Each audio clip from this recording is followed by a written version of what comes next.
Question number 452. The nurse is caring for a client with lung cancer and bone metastasis. What signs and symptom would the nurse recognize as indication of a possible oncological emergency? Select all that apply.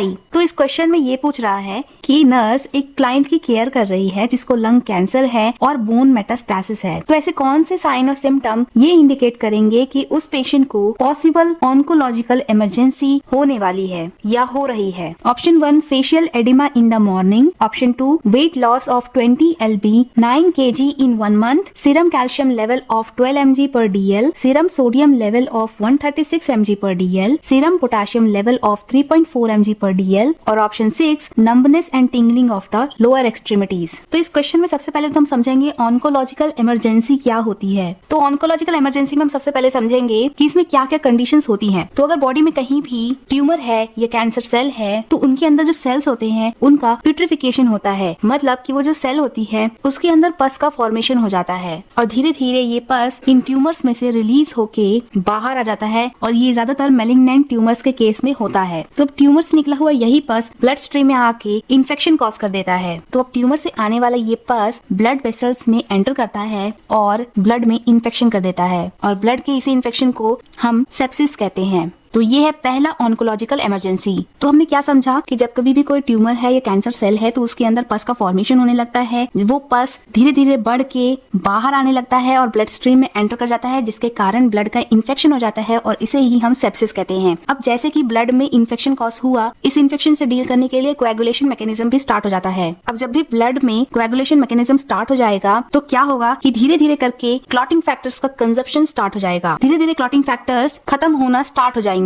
अब जब पूरे ही clotting factor body से खत्म हो जाएगा तो क्या होगा कि सीवियर ब्लीडिंग होने लगेगी पूरे बॉडी में और किसी भी कैंसर के पेशेंट में इस तरह की प्रॉब्लम को डिससेमिनेटेड इंट्रावस्कुलर कोएगुलेशन कहा जाता है, DIC। और ये है हमारी सेकंड ऑन्कोलॉजिकल इमरजेंसी। तो अगर हम क्वेश्चन पूछें कि most common cause of DIC क्या होगा, DIC होने का सबसे मोस्ट कॉमन क्या कारण हो सकता है, तो आंसर जाएगा हमारा सेप्सिस। अगर बॉडी में सेप्सिस हुआ, ब्लड इन्फेक्शन हुआ, उसके कारण क्लॉटिंग फैक्टर्स खत्म हो सकते हैं और DIC कॉज हो सकता है। नंबर 3 ऑन्कोलॉजिकल इमरजेंसी हम देखें तो अगर ट्यूमर पोस्टीरियर पिट्यूटरी में है, अगर पोस्टीरियर पिट्यूटरी में ट्यूमर हुआ मतलब इर्रेगुलर ग्रोथ ऑफ सेल हुआ तो ADH भी इंक्रीज होगा। तो जैसे ही ADH बढ़ेगा, मतलब ADH क्या होता है, वो एंटी डायूरेटिक हार्मोन होता है जो कि वाटर का रीअब्जॉर्प्शन बढ़ाता है। तो ये रीअब्जॉर्प्शन को बढ़ा देगा, इसीलिए पेशेंट को क्या होने वाला है, ओलिगोयूरिया होने वाला है। अब ओलिगोयूरिया तो होगा लेकिन साथ ही रीअब्जॉर्प्शन बढ़ने से हाइपरवोलेमिया भी हो जाता है। अब हाइपरवोलेमिया के कारण क्या होगा, सीवियरली एलिवेटेड BP हो जाएगा, BP एकदम से एलिवेट हो जाएगी, बढ़ जाएगी। और अगर कैंसर वाले पेशेंट को इस तरह से BP बढ़ रही है तो उसको हम लोग नाम देंगे SIADH, मतलब syndrome of inappropriate anti diuretic hormone. और ये थर्ड ऑन्कोलॉजिकल इमरजेंसी होता है। तो हमने देखा number 1 oncological emergency sepsis, number 2 DIC, number 3 SIADH। अब नंबर 4 ऑन्कोलॉजिकल इमरजेंसी हम देखेंगे जब कभी भी ट्यूमर होता है तो उस पेशेंट को कीमोथेरेपी दी जाती है, रेडिएशन थेरेपी दी जाती है, तो उससे इस ट्यूमर सेल का लाइसिस होता है। तो सेल के लाइसिस से, उसके डिस्ट्रक्शन से जो सेल के अंदर PO4-2 फॉस्फेट है वो रिलीज होने लगता है और ब्लड में फॉस्फेट का लेवल इंक्रीज हो जाता है जिसको हम कहते हैं हाइपरकैलेमिया। और जब भी फॉस्फेट का लेवल ब्लड में इंक्रीज होगा तो वो क्या करेगा, कैल्शियम को ब्लड से निकाल के बोन में डिपॉजिट करने लगेगा और तब कंडीशन होगी हाइपोकैल्सीमिया की। और इस तरह सेल के अंदर होता है DNA और DNA मिलकर बना होता है प्यूरिन्स एंड पायरिमिडिन से। तो जब सेल का डिस्ट्रक्शन होगा, DNA डिस्ट्रक्शन होगा तो प्यूरिन का लेवल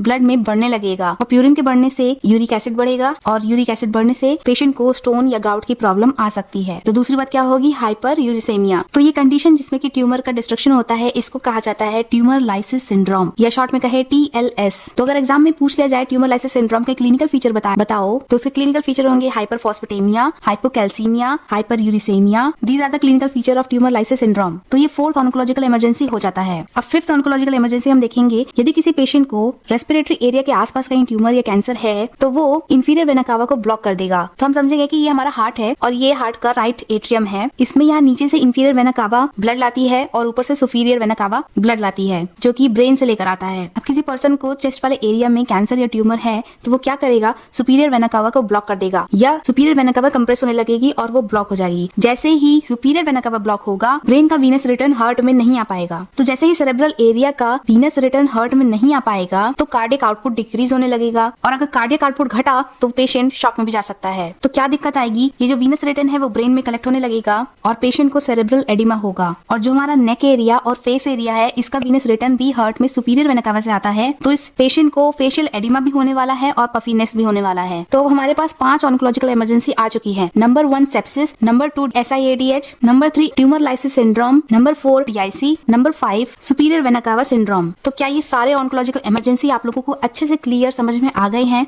अगर हाँ, तो हमें कमेंट करके अपना फीडबैक जरूर देना। तो क्वेश्चन में हमको ये आइडेंटिफाई करना है कि इनमें से कौन कौन से क्लिनिकल फीचर ऑन्कोलॉजिकल इमरजेंसी को शो करेगा। क्वेश्चन है सेलेक्ट ऑल दैट अप्लाई, मतलब इसमें मल्टीपल आंसर्स करेक्ट है। तो option 1 facial oedema in the morning, तो क्या आप लोग अब बता सकते हो कि जो फेशियल एडिमा है क्या वो ऑन्कोलॉजिकल इमरजेंसी में होता है या नहीं? कमेंट करके अपना आंसर जरूर देना। Option 2 weight loss of 20 lb 9 kg in 1 month, तो वेट लॉस नहीं होता है। Option 3 serum calcium level of 12 mg/dl, बिल्कुल सही बात है, कैल्शियम का लेवल इंक्रीज हो जाता है। Option 4 serum sodium level of 136 mg/dl, तो सीरम सोडियम का लेवल नॉर्मल दिया गया है, तो ये आंसर नहीं होगा। Option 5 serum potassium level of 3.4 mg/dl, ये भी आंसर नहीं होगा। Option 6 numbness and tingling of the lower extremities, तो ट्यूमर के कारण स्पाइनल कॉर्ड कंप्रेशन भी हो जाता है, जिसके कारण लोअर एक्सट्रीमिटीज में नंबनेस और टिंगलिंग का सेंसेशन होता है। तो ये हमारी 7th ऑन्कोलॉजिकल इमरजेंसी है, स्पाइनल कॉर्ड कंप्रेशन। तो अभी तक हमने 7 ऑन्कोलॉजिकल इमरजेंसीज को डिस्कस किया। तो आई होप आप सबको ये टॉपिक एकदम से क्लियर हो गया होगा। अगर हाँ, तो हमें कमेंट करके जरूर बताइए